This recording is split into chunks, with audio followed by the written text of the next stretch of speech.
Law. वेग यह है क्या, इसे समझते हैं पहले। एक रिएक्शन देखो, A plus B C plus D, ऐसे रिएक्शन हमने पहले भी लिया था। कहाँ पे लिया था? जब हमें किसी रिएक्शन का क्या समझाना था, वेग दर समझाने के लिए हमने लिया था। अब यहाँ पे इसे समझते हैं, इस रिएक्शन का यूज करके तुम्हें क्या समझना है, रेट लॉ। रेट लॉ होता क्या है, मैं लिख देता हूँ पहले। Rate is directly proportional to A की पावर एक्स बी की पावर वाई। फिर मैं इसे लिखूंगा इस तरह से, रेट इज इक्वल टू के ए की पावर एक्स बी की पावर वाई। और मैं कहूँगा ये है रेट नियम। ये क्या है? तो मैंने कोई रेट नियम समझाया? तो मैं नहीं समझाया। मैंने तुम्हें एक रिएक्शन लिख के दिया और उस रिएक्शन से मैंने पहले एक ये फॉर्मूला लिखा, फिर एक ये फॉर्मूला लिखा, और मैं इसको क्या कह रहा हूँ कि ये क्या है, तुम्हारा रेट लॉ। अब इसे देख के तुम्हें कुछ समझ में आ रहा है? रेट नियम ये कहता है कि किसी भी रिएक्शन का जो रेट होता है, जिसे तुम हिंदी में क्या बोलते हो, वेग, वो बराबर होता है किसके? वेग स्थिरांक के। और उस रिएक्शन में जो भी अभिकारक इस्तेमाल हुए हैं उनके सांद्रता के गुणनफल के। देखो, ए की सांद्रता ये हो गई, ये बी की सांद्रता, दोनों के बीच में, तो दोनों के ही सांद्रता के गुणनफल के बराबर होता है। लेकिन क्या इतना काफी है? नहीं, इनकी सांद्रता की एक पावर भी होती है एक्स, और एक की पावर क्या है, वाई। यहाँ पर ए के सामने क्या है, स्मॉल ए, बी के सामने क्या है।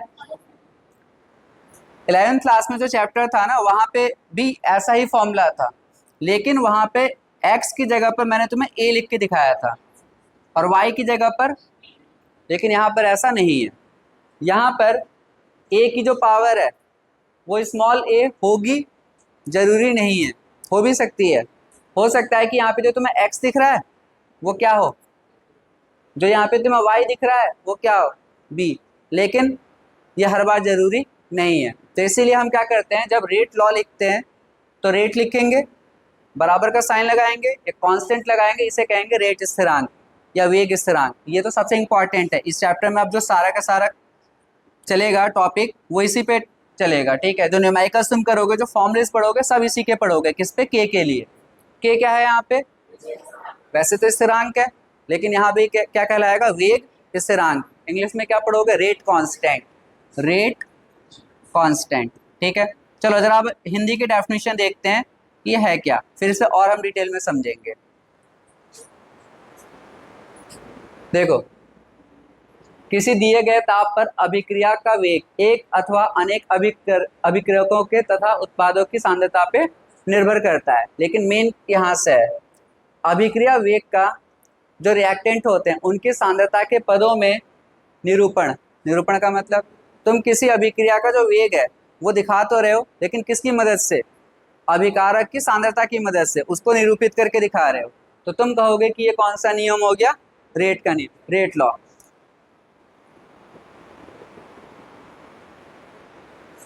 यहां से देखो अब, अतः वेग नियम वह व्यंजक होता है, व्यंजक का मतलब दिखाने का तरीका, क्या, जिसमें किसी अभिक्रिया के वेग को, यहां से अब तुम्हारी डेफिनेशन स्टार्ट होगी जो तुम एग्जाम में लिख के आओगे। किसी अभिक्रिया के वेग को किसके हेल्प से? अभिकारकों की मोलर सांद्रता के पद पर कोई क्या लगाकर, घातांक। घातांक का मतलब जो पावर मैं लगाया ना यहाँ पे। अब तुम कहोगे ए का घातांक क्या है, यहाँ पे एक्स, बी का घातांक क्या है, तो घातांक मतलब पावर। तो इन्होंने यही कहा है कि जिसमें किसी अभिक्रिया के वेग को अभिकारकों की मोलर सांद्रता के पद पर क्या लगाना है, कोई घातांक लगाकर हम क्या करते हैं, व्यक्त करते हैं। बस इतना काफी है। अब यहाँ पे फिर से देखो, इन्होंने जो कहा उसके हिसाब से रेट का मतलब क्या हो गया, वेग। इस वेग को मैं निरूपित करने जा रहा हूँ, बट किसका इस्तेमाल करूंगा, अभिकारक की सांद्रता का। मेरे लिए यहाँ पे इस रिएक्शन में ये दोनों अभिकारक हैं, तो इसकी सांद्रता हो गई ये। फिर इन्होंने ये भी तो कहा है कि इसकी जो सांद्रता उसका घातांक भी लगाओगे, क्या लगा दिया मैंने, एक्स। इन्होंने अगर एक ही तुम्हारे पास अभिकारक है तो इसी से काम चलता, लेकिन एक अभिकारक मेरे पास और है, तो मुझे बी भी लिखना होगा, इसके घातांक। जितने भी अभिकारक होंगे सबको लिखोगे, सबका तुम घातांक लगाओगे और सबके बीच में साइन किसका रहेगा, गुणनफल का। अब ये सबको पता है कि जब तुम इस साइन को हटाते हो तो क्या आता है, कांस्टेंट आता है, आ गया के। तो इस तरीके से हमारे पास एक फॉर्मूला बन जाता है जिसे हम कहते हैं रेट लॉ। ये क्या है, रेट लॉ। अब इसका यूज देखो कितना ज्यादा है। अभी मैं तुम्हें पढ़ाऊंगा ऑर्डर, क्या पढ़ाऊंगा, ऑर्डर, जिसे हम क्या बोलते हैं, कोटि। वो सबसे इंपॉर्टेंट टॉपिक आगे का यही चलेगा। तो कई बार तुम्हें ना ऐसी की इक्वेशन दी जाएगी बोर्ड एग्जाम में और तुमसे कहा जाएगा कि इसकी कोटि निकालो, क्या निकालो, ऑर्डर निकालो। कुछ नहीं करना है, ये इक्वेशन तुम्हें हमेशा दिया जाएगा ऐसा, तुम्हें जो इसका घातांक होता है, जो पावर होती है, बस उसको जोड़ देना है, x प्लस, ये आंसर हो जाएगा। मैंने पहले ही कहा था कि इससे आसान क्वेश्चन एग्जाम में कुछ नहीं आ सकता 12th क्लास के बच्चों के लिए। जैसे मान लो मैं तुम्हें एक रिएक्शन लिख के देता हूँ, रेट इज इक्वल टू के ए एंड बी की पावर 1, नहीं बी की पावर कितनी, 2। ये तुम्हें मैंने एक इक्वेशन दे दिया और अब मैं तुमसे कहता हूँ कि इस इक्वेशन का क्या निकाल के दिखाओ आप, ऑर्डर या कोटि निकालो। क्या आंसर आएगा, 3। भाई इसकी पावर कितनी है, 1, जब कुछ नहीं है तो 1 होती है। इसकी कितनी है, 1 प्लस 2, आंसर कितना आ जाती है। तो रेट नियम जो है ये बहुत इंपॉर्टेंट है। ठीक है, पहला क्वेश्चन तो यही आएगा तुम्हें क्या निकालने के लिए, कोटि या ऑर्डर। अब बाकी हम इसका इस्तेमाल कैसे करेंगे वो अभी हम देखते हैं। तो इसको लिखने के बाद देखो अब क्या आ सकता है, तुम्हें इसकी परिभाषा पूछी जा सकती है, किसकी, ये हमेशा होता है। ठीक है, फिजिक्स में भी तुम लोगों ने पढ़ा होगा, जो भी कांस्टेंट होता है उसकी डेफिनेशन पूछी जाती है। कांस्टेंट की डेफिनेशन बनाने का मैंने तरीका तुम लोग को बताया था, क्या बताया था, उसके साथ वाली चीज़ को एक मान लो। तो मान लो कि इसकी सांद्रता 1 है तो इसकी भी कितनी है। अब अगर सांद्रता 1 है तो पावर कितनी भी हो एक ही आंसर आएगा। ठीक है, तो ये भी 1 हो गया, ये भी 1 हो गया, तब के किसके बराबर हो गया। तो मैं ये कह सकता हूं कि अगर आर रेट किसके बराबर था, बोलो के, बोलो जल्दी से, ए की पावर एक्स, बी की पावर, हमने क्या माना, कंसंट्रेशन ए और कंसंट्रेशन बी दोनों की कितनी है, तो रेट किसके बराबर आ जाएगा, के आ गया। भाई ये भी 1 हो गया, ये भी 1 हो गया, तो के रेट के बराबर आ गया। मतलब हम कह सकते हैं कि जो के होता है ये किसके बराबर होता है, वेग के। तो यही परिभाषा हो जाएगी कि के किसके बराबर होता है, ये कोई परिभाषा हुई। ऐसे मैं बोल दूं कि के वेग के बराबर होता है तो परिभाषा थोड़ी हुई, परिभाषा बनेगी कैसे। वेग स्थिरांक को, किसी भी अभिक्रिया का वेग स्थिरांक वेग के बराबर होता है जब उस रिएक्शन में, उस अभिक्रिया में अभिकारक की सांद्रता कितनी हो, 1 हो। एक के लिए क्या वर्ड इस्तेमाल करते हैं, जैसे इंग्लिश में यूनिटी, कितनी, हाँ एकांक। ठीक है, तो इस तरीके से तुम इसकी डेफिनेशन बना सकते हो कि वेग स्थिरांक किसी भी अभिक्रिया का क्या होता है, उसका वेग होता है जब उस अभिक्रिया में अभिकारकों की सांद्रता कितनी हो, एकांक हो या 1 हो। ठीक है, उस केस में ही तो आ रहा ही है, जो वेग स्थिरांक है वो किसके बराबर आ गया, वेग के। तो पहले तुम ऐसा करके दिखा दोगे, फिर नीचे डेफिनेशन लिख दोगे। डेफिनेशन लिखनी तुम्हें सही है क्योंकि जो तुमने किया है वही तो तुम डेफिनेशन में लिख रहे हो। तुम इसको डिफाइन करने के लिए तुमने क्या किया, 1 मान लिया, ए और बी को 1 मान लिया, मतलब अभिकारक की सांद्रता तुमने कितनी मान ली, तो फिर यही चीज़ लिख दो। बाकी तो एग्जामिनर सिर्फ इतनी चीज़ को देख के तुम्हें फुल मार्क्स दे देगा क्योंकि उसे समझ में आ जाएगा कि बच्चों को पता है कि कैसे किसी कांस्टेंट को डिफाइन करना है। उसे पता है कि कांस्टेंट को डिफाइन करने के लिए उसके साथ की जितनी भी क्वांटिटीज़ हैं उनको कितना मानना है। कितना समझ में आ गया सबके। चलो अब नेक्स्ट टॉपिक देखो, इसमें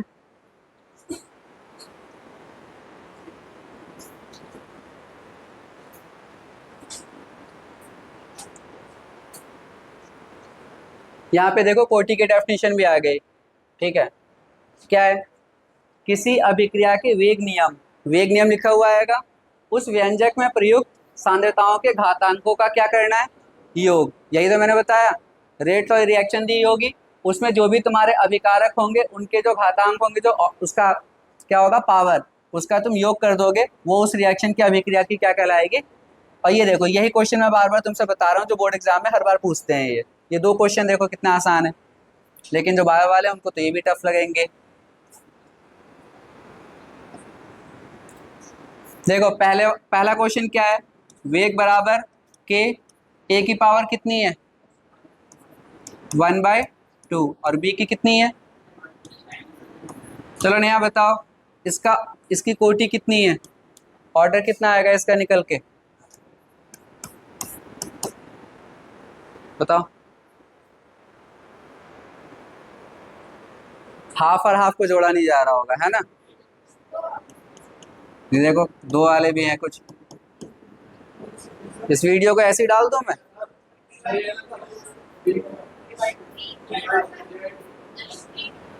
मैंने क्या लिखा है तुम इसी का आंसर दोगे ना।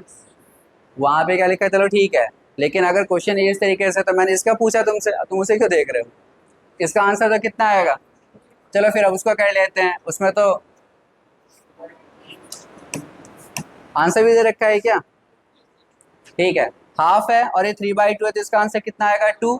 माइनस वाला जहां पर आ जाएगा तो वहां पे तुम्हें माइनस ही करना होगा। जैसे इसकी पावर कितनी है 3/2 और दूसरे की पावर कितनी है हाफ, मतलब कितनी है 1, तो कितना हो जाएगा 1/2। तो तुम देखो यहाँ पे कोटि कितनी आई निकल कर तुम्हारी 1/2, यहाँ पे कोटि कितनी है 1। एक ऐसा था जिसमें आंसर कितना आ रहा है 2। इवन तुम्हारा ऐसा भी क्वेश्चन हो सकता है, ए की पावर हाफ बी की पावर -1/2, आंसर कितना आएगा। अरे हाफ और माइनस हाफ को जोड़ोगे तो जीरो ही आएगा ना। तो यहाँ की कोटि कितनी है निकल कर 0। इसका मतलब जो कोटि होती है, जो ऑर्डर होता है, वो जीरो भी हो सकता है, वो तुम्हारा फ्रैक्शनल भी हो सकता है। फ्रैक्शनल का मतलब ये P/Q के फॉर्म में लिखते हो ना, ऐसा भी हो सकता है 1/2 3/2। लेकिन कभी भी जो तुम्हारी मॉलिक्युलैरिटी है, आणविकता, ये कभी जीरो नहीं हो सकती। ये क्वेश्चन बोर्ड एग्जाम में पिछली बार पूछा गया था। आणविकता और कोटि के बीच में दो अंतर बताओ, कितने। पहला अंतर, आणविकता कभी जीरो नहीं हो सकती, कोटि जीरो, देख सकते हो तुम। दूसरा, आणविकता को हम रिएक्शन को देख के बता सकते हैं। आणविकता रिएक्शन तुम्हारे सामने मैंने लिखा, तुमने उसे देखा कि कितने अभिकारक के मॉलिक्यूल इस्तेमाल हो रहे हैं, तुमने कह दिया सर आणविकता ये है। लेकिन तुम कोटि के साथ ऐसा नहीं कर सकते। कोटि तुम तभी बता सकते हो जब तुम एक्सपेरिमेंट करते हो। पूरा का पूरा क्या करते हैं हम, एक्सपेरिमेंट करने के बाद हमें पता चलता है कि जो वेग है वो ए के साथ कितने पावर पे निर्भर कर रहा है और बी के साथ कितने, फिर हम आंसर दे सकते हैं। इसका मतलब आणविकता को बताने के लिए क्या हमें पूरा का पूरा एक्सपेरिमेंट करना है, नहीं, सिर्फ हमें पता होना चाहिए कि कितने कितने अभिकारक इस्तेमाल हुए हैं। लेकिन कोटि बताने के लिए हमें क्या करना होगा, पूरा का पूरा प्रयोग करना होगा। प्रयोग के बाद ही हम बता सकते हैं कि किसी अभिक्रिया की कोटि कितनी है। समझ में आ गया। अब यहाँ से देखो वेग स्थिरांक की इकाइयाँ। वेग स्थिरांक है क्या, क्या है के, जो भी आया था रेट लॉ में। अब तुमसे कहा जा रहा है कि इसकी तुम्हें क्या निकालनी है, इकाइयाँ। तो इसकी जो इकाई होगी, ठीक है, इसकी जो यूनिट होगी वो अलग अलग रिएक्शंस के लिए अलग अलग होगी।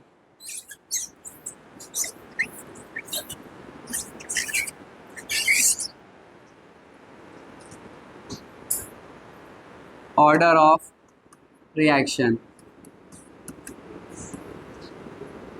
मतलब अब हम क्या पढ़ने जा रहे हैं, कोटि। सबसे पहले जो तुम्हें रिएक्शन पढ़ना है वो पढ़ना है जीरो ऑर्डर। जीरो ऑर्डर को हिंदी में क्या पढ़ोगे, शून्य कोटि। अब देखो इसको, इसका डेरिवेशन आ सकता है एग्जाम में, तो तुम्हें पहले मानना होगा कि एक अभिकारक है आर, ये किस में परिवर्तित हो रहा है, पी में। तो इसको अगर मैं लिखूंगा तो कैसे लिखूंगा, देखो रेट बराबर के आर की पावर, तो समझ में आया जीरो क्यों लिखा। मैंने शुरू में मान लिया कि मैं जो तुम्हें अब समझाने जा रहा हूँ वो जीरो ऑर्डर रिएक्शन है। तो सबसे पहले तुम्हें हर बार यही करना होगा, एक रिएक्शन लिखनी होगी सिंपल सी, और इससे सिंपल क्या होगा, आर किस में कन्वर्ट हो रहा है, पी में। फिर तुम लिखोगे, ये तुम्हें लिखना ही क्या होगा, रेट बराबर के, फिर हम क्या लिखेंगे, अभिकारक, उसकी सांद्रता, उसकी पावर, वैसे एक्स ये सब लगाना था, लेकिन मैं पहले ही मान के चल रहा हूँ कि ये कौन सा ऑर्डर की रिएक्शन है, तो उसका पावर कितना होगा, 0। अब ध्यान से देखना, मैं इस रेट को ऐसे लिख लूँ, अगर किसी को दिक्कत ना हो तो। मैं तुम लोगों को बताया था ना रेट लिखने का तरीका। इस रिएक्शन का अगर रेट अलग से मैं कहता हूँ लिखने के लिए, तो तुम ऐसे ही तो लिखते थे, पहले माइनस का साइन लगाते थे, इसके सामने कुछ नहीं है 1 है, तो तुम इसे कैसे लिखते थे, dr/dt। ये तो रेट लिखने का तरीका था। तो मैंने सिंपली रेट की जगह वो वापस कर दिया। इधर क्या है बेबी, के, आर की पावर कितनी है, सुनीता बताओ, आर की पावर 0 का मतलब क्या होता है, आर की पावर 0 का मान कितना होगा, कितनी वैल्यू आएगी, अगर 10 की पावर 2 है तो इसकी वैल्यू कितनी है? 100 है। 10 की पावर अगर 1 है तो वैल्यू कितनी है? 10। 10 की पावर अगर 0 है तो कितनी वैल्यू है? 0। क्या बात है, क्यों आ गए तुम लोग? साइंस क्यों ले लिए तुम लोग? बेसिक चीज नहीं पता। किसी की पावर भी अगर 0 होती है तो वो 1 बन जाता है। अगर 1 लाख भी है और उसकी पावर भी तुमने 0 लगा रखी है तो कितना बन जाएगा? 1 ही होगा। तो इसका मतलब मैं सिंपली r की पावर 0 को 1 मान लूंगा, हटेगा नहीं है। तो अब मेरे पास में देखो क्या आएगा यहाँ से, minus D R upon D T is equal to क्या बचा? अब मैं डी टी को ले जाऊंगा के की तरफ। इसको किसके साथ ले जाऊंगा? के की तरफ, कांस्टेंट के साथ में। अभी यहाँ से इन सबको हटा ही देते हैं। तो मेरे पास में क्या इक्वेशन आएगा? एक तरफ बचेगा क्या? सिर्फ माइनस का डी आर, और एक तरफ क्या हो जाएगा? के डी टी। और दोनों को इंटीग्रेट कर दो, इंटीग्रेशन करना है। साइन माइनस का बाहर ले लो, डी आर, इधर क्या कर दो? के डी टी। ये तो सबको पता ना, के का इंटीग्रेशन नहीं हो सकता। यहाँ पे हम लिमिट्स लेने जा रहे हैं, ठीक है। ये जो आर है तुम्हारा, क्या है ये? अभिकारक की सांद्रता। अभिकारक शुरुआत में जो लेते हो उसको तुम क्या मानते हो? आर नॉट, पहले ही बता दिया था। और जो बचा हुआ होता है उसे हम मानते हैं आर। तो यहाँ पे लिमिट 2 हो जाएगी, शुरुआत वाली लिमिट और बाद वाली। तो हमेशा नीचे कौन सी लिमिट लेते हो? शुरुआत की। तो इसकी लिमिट कितनी हो जाएगी? R naught. और इसकी लिमिट 0 से कहाँ तक? टी तक। टाइम यही तो करते हो, शुरुआत वाला टाइम कितना होता है? 0, और बाद वाले को हम टी मान लेते हैं, जितना भी होता है। तो जब हम इसका इंटीग्रेशन करेंगे, सबको पता, ये माइनस साइन तो ऐसे ही रहेगा, ब्रैकेट में पहले ऊपर वाला आता है। अब यहाँ पे एक साइन तो ये लो, पहले को क्या आएगा? आर, फिर क्या आएगा? आर नॉट, यही तो आएगा। ऊपर वाले में से नीचे वाले को माइनस करोगे, ये इंटीग्रेशन खत्म हो गया। इधर क्या आएगा? के ब्रैकेट में टी माइनस 0 डी। अपने आप करो।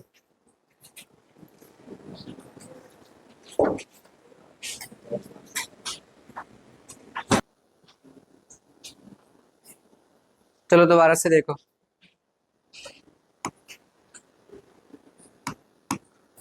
क्या था फर्स्ट स्टेप जीरो ऑर्डर के लिए? आर किसके इक्वल था, मतलब किस में कन्वर्ट हो रहा था? पी में। फिर हमने कैसे लिखा है इसे? रेट इज इक्वल टू के, आर की पावर कितने की? 0। फिर रेट को हमने कैसे लिखा? Minus D R upon D T.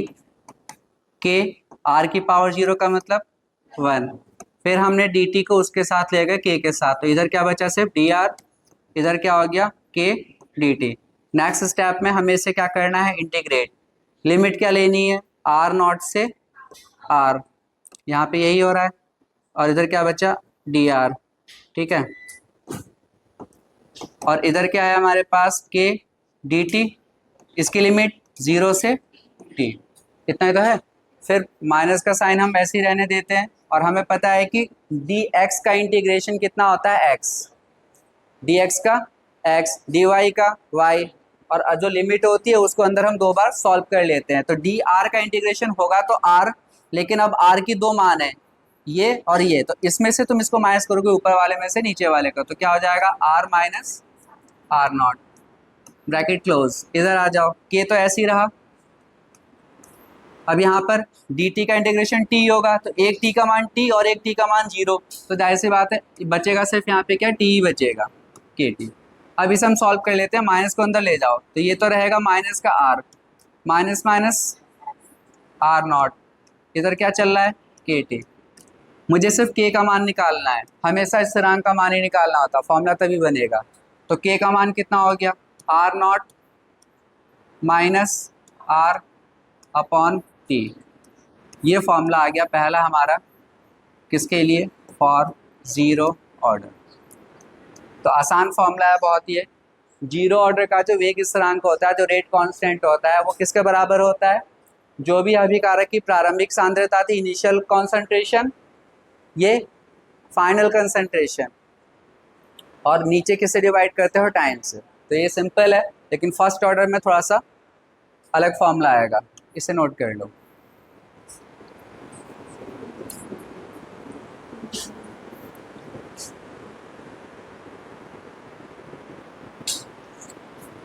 अब एक ये देखो, तुम लोग को मैंने जीरो ऑर्डर रिएक्शन का पूरा डेरिवेशन करा दिया, फॉर्मूला भी आ गया रेट कांस्टेंट का, बट अब तक मैं तुम लोग को ये नहीं समझाया कि जीरो ऑर्डर रिएक्शन से तुम लोग को समझ में क्या आएगा।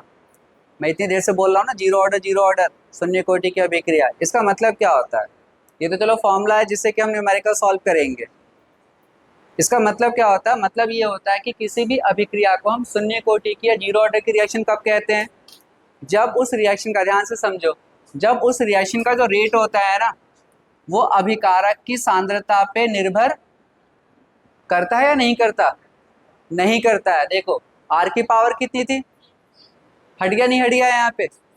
अगर ये करता तो यहाँ पे भी रहता है ना, आगे हर किसी में रहता, लेकिन तुमने देखा कि आर की पावर कितनी थी, तो इसी स्टेप में ये हट गया। तो हम किसी भी रिएक्शन को जीरो ऑर्डर की रिएक्शन कब कहेंगे बताओ? जब उस रिएक्शन का जो दर है वो अभिकारक की सांद्रता पे निर्भर, तुम सांद्रता बढ़ाते जाओ तब भी उसके दर को कोई फर्क नहीं पड़ने वाला, तुम अभिकारक की सांद्रता कम करते जाओ तो भी कोई फर्क नहीं पड़ेगा। तब हम कहेंगे कि ऐसी अभिक्रिया क्या कहलाती है? Zero order reaction. अब तुम लोग का होमवर्क यह है कि बुक के अंदर कुछ एग्जांपल्स दिए जीरो ऑर्डर रिएक्शन के, एक या दो, वो लिखोगे अपनी कॉपी में, ठीक है? वो अभी मैंने समझा रहा। अब हम डायरेक्टली किस पे आते हैं? फर्स्ट ऑर्डर पे।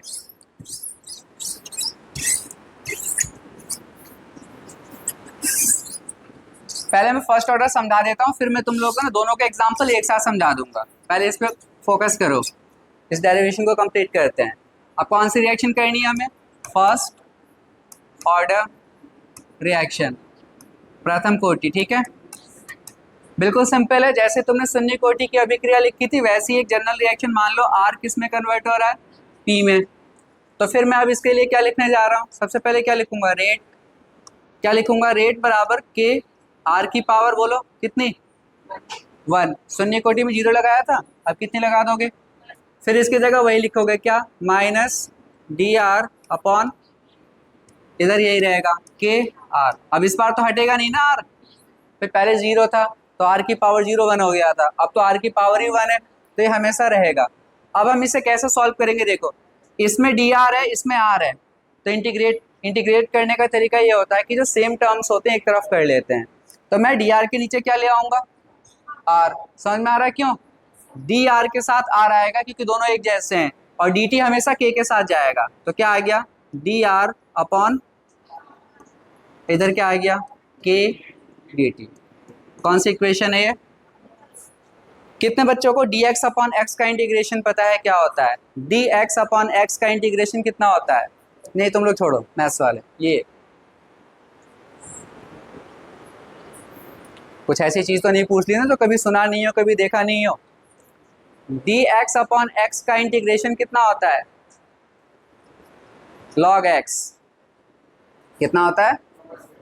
डी एक्स अपॉन एक्स का log X, D Y upon Y का log Y, D A upon A का लॉग ए। मतलब अगर कोई इंटीग्रेशन तुम्हारा इस टर्म में है डी एक्स अपॉन एक्स, तो आंसर एक्स ही आएगा, लेकिन उसके आगे क्या लग जाएगा? लॉग। अलग से देख लो, ऐसे याद रख लेना, डी एक्स अपॉन एक्स, इसका इंटीग्रेशन। अब तुम कहोगे सर लॉग तो नहीं लिखा आपने, एल एन लिखा है। ये दो टर्म्स होते हैं, एक एल एन होता है, एक लॉग होता है। जब इंटीग्रेशन तुम करते हो तो एल एन ही आता है, इसे हम बाद में लॉग में कन्वर्ट कर लेते हैं। एल एन को लॉग में कैसे कन्वर्ट करते हैं? 2.303 लगा के। तो फिलहाल याद रखो डी एक्स अपॉन एक्स का इंटीग्रेशन कितना आएगा? L N X. L N भी तुम्हारा लॉग ही होता है। कोई बताएगा मैथ्स वालों में अब एल एन में और लॉग में क्या डिफरेंस होता है? मतलब वैसे तो अगर मैंने कहीं एल एन लिखा तो ये मान लेते हैं कि एल एन होता है लॉग ई। क्या होता है? लेकिन जनरली जब हम सॉल्व करते हैं ना, तो एल एन में सॉल्व, मतलब लॉग ई में सॉल्व नहीं करते, उस समय लॉग की जो बेस पावर होनी चाहिए वो कितनी होनी चाहिए? 10। एल एन लॉग ई होता है, लेकिन सॉल्व हम कब कर सकते हैं? जब हमारे पास लॉग 10 हो, तो ये हो जाता है इस तरह से। मतलब एल एन बराबर ये।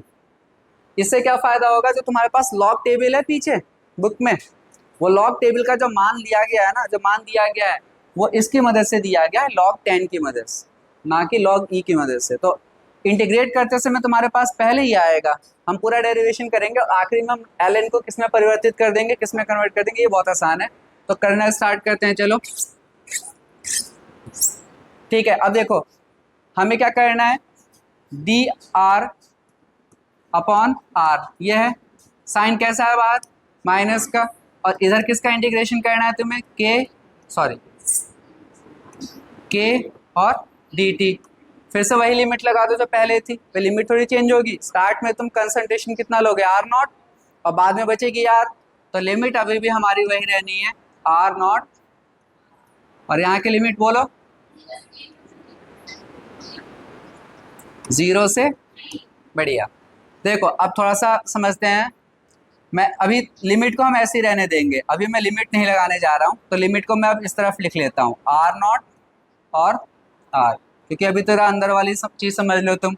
मैंने कहा इस पूरे का इंटीग्रेशन ये होगा, तो तुम्हारा इंटीग्रेशन क्या होगा, एल एन आर, क्या होगा भाई, एल एन एक्स तो तब था ना जब ये एक्स एक्स थे, इधर का कोई दिक्कत नहीं है, इधर तो वही आ जाएगा जो पहले आया था के टी, समझ में आ गया ना, के साथ टी, जीरो वाला हट ही जाएगा। लेकिन अब इसको सॉल्व करो जरा तुम, अब कैसे सॉल्व करोगे, तुम्हें पता है कि एल एन एक बार लिखोगे तुम आर, फिर एक बार क्या लिखोगे एल एन आर नॉट, यही तो होगा। अंदर वाली चीज को हम ऐसे ही तो सॉल्व करेंगे, बताओ यहाँ तक किसी को कोई कंफ्यूजन, एल एन आर था, एक बार एल एन आर आर ही रहा, लेकिन एक बार एल एन आर नॉट, और इधर क्या चल रहा है हमारे पास के टी। यहाँ तक मुझे लगता है कोई दिक्कत होगी, चलो बस अब आखिरी स्टेप है उसे कर लेते हैं। देखो ये वाला टर्म फिर से L N A minus L N B किसके बराबर होता है, L N A upon B. ये सब कोई नई चीज़ नहीं है, जो मैं ऑलरेडी पढ़ा चुका हूँ वही बोल रहा हूँ मैंने ये चीज़ तुम लोगों को कहाँ पढ़ाया था, नर्स्ट इक्वेशन में, नर्स्ट समीकरण में भी ऐसे ही आया था, ठीक है। तो जब भी कोई टर्म इस तरीके से तुम्हें दिख जाए L N A minus L N B, तो ये हो जाता है L N A upon B.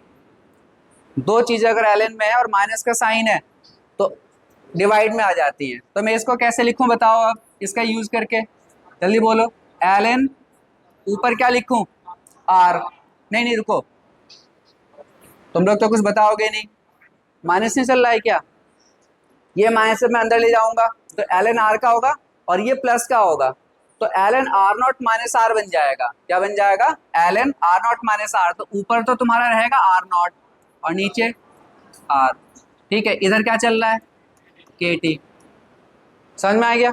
वैसे तो देखा जाए तो यहाँ पे हमारा ये फॉर्मूला कंप्लीट हो गया, मैं के निकाल सकता हूँ, लेकिन अभी भी इसको जरा हम किस में कन्वर्ट करने जा रहे हैं बताओ, लॉग में। तो क्या लिखूंगा कोई बताएगा, मैं लिखूंगा 2.303 लॉग आर नॉट, 10 रहने दो समझ जाना, और इधर क्या चल रहा है के टी, हमें निकालना तो सिर्फ टी होता है ना, सॉरी के, तो अब फॉर्मूला देखो क्या निकल कर आ रहा है, के बराबर 2.303 upon T log R naught upon R. यह है वो फॉर्मूला जिस पे बेस्ड बोर्ड एग्जाम में हमेशा 3 नंबर का न्यूमेरिकल आना ही आना है। फॉर्मूला बहुत आसान है, देखो तुमसे कहा जाएगा प्रथम कोटि का जो वेग स्थिरांक है उसका मान निकालो, तुम्हें टाइम दे दिया जाएगा, तुम यहाँ पे रख दोगे, तुम्हें उस अभिक्रिया में जो भी अभिकारक है उसकी प्रारंभिक सांद्रता दी होगी और बची हुई, याद रखना ये स्टार्टिंग की सांद्रता इनिशियल, और ये कौन सा है बचा हुआ। ऐसे समझो एक रिएक्शन तुमने स्टार्ट किया 5 मोल से, कितने से, और मैं कह रहा हूँ कि उसके 2 मोल अभिक्रिया कर चुके हैं, उसके कितने मोल अभिक्रिया कर चुके हैं, तो मुझे बताओ ऊपर क्या लिखोगे और नीचे क्या लिखोगे, ऊपर 5 और नीचे 3, 2 नहीं, मैंने कहा बचा हुआ, तो 2 मोल तो अभिक्रिया कर चुके हैं ना, बचा कितना है 3। ऐसे वर्ड बोर्ड एग्जाम में जरूर लिख के देते हैं ताकि बच्चा कंफ्यूज हो जाए, वो लिखते हैं कि 40% रिएक्शन हो गई, कितनी हो गई, तो ऊपर कितना लिखो तुम 100, परसेंटेज का कोई भी क्वेश्चन होता है तो स्टार्टिंग की चीज़ कितनी होती है, तो ऊपर तुमने 100 लिख दिया। क्वेश्चन में कहा जा रहा है कि अभिकारक 40% रिएक्ट कर चुका है, तो नीचे कितना लोगे 60, क्योंकि 40 कर चुका है ना, बचा कितना है, तो याद रखना है कि 40 नहीं लिख देना है, ठीक है, इस चीज़ का ध्यान रखना है। बस इस फॉर्मूले को कॉपी कर लो और ये डेरिवेशन अपने आप करोगे।